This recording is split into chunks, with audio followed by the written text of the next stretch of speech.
Hi friends, welcome to N channel Gomathi's kitchen and tips. இன்றைக்கி நம்ம soft idli பேட்டரை grinder இல்லாமல் ஈஸியாக எப்படி மிக்சியில் அரைக்கலாம்னு பார்க்கலாம்.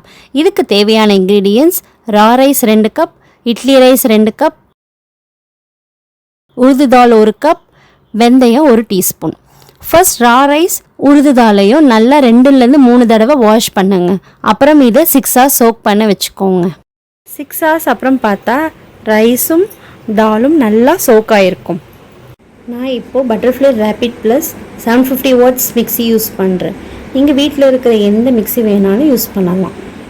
ஃபர்ஸ்ட் நான் உருது தாலை மிக்சியில் கிரைண்ட் பண்ணுறேன். கண்டினியூஸாக கிரைண்ட் பண்ணக்கூடாது, கொஞ்சம் கொஞ்சமாக வாட்டர் ஆட் பண்ணிவிட்டு கிரைண்ட் பண்ணுங்கள். இப்போ பார்த்தீங்கன்னா உருது தால் நல்லா ஸ்மூத்தாக ஃப்ளஃபியாக கிரைண்ட் ஆகிருக்கு. நெக்ஸ்ட்டு ரைஸை கொஞ்சம் கோஸாக கிரைண்ட் பண்ணுங்கள். இது மாதிரி கொஞ்சம் ரவை மாதிரி இருந்தால் தான் இட்லி நல்ல டெக்ஸ்சர் வரும். 2 பேட்டரியும் சேர்த்து நல்லா மிக்ஸ் பண்ணுங்கள். சால்ட் ஆட் பண்ணிவிட்டு கையில் மிக்ஸ் பண்ணால் நல்ல ஃபெர்மெண்டேஷன் ஆகும்.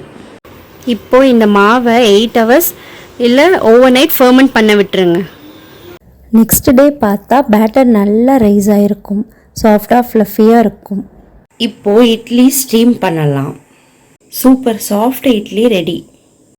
பார்த்தீங்களா எவ்வளோ சாஃப்டாக பஞ்சு மாதிரி இருக்குது.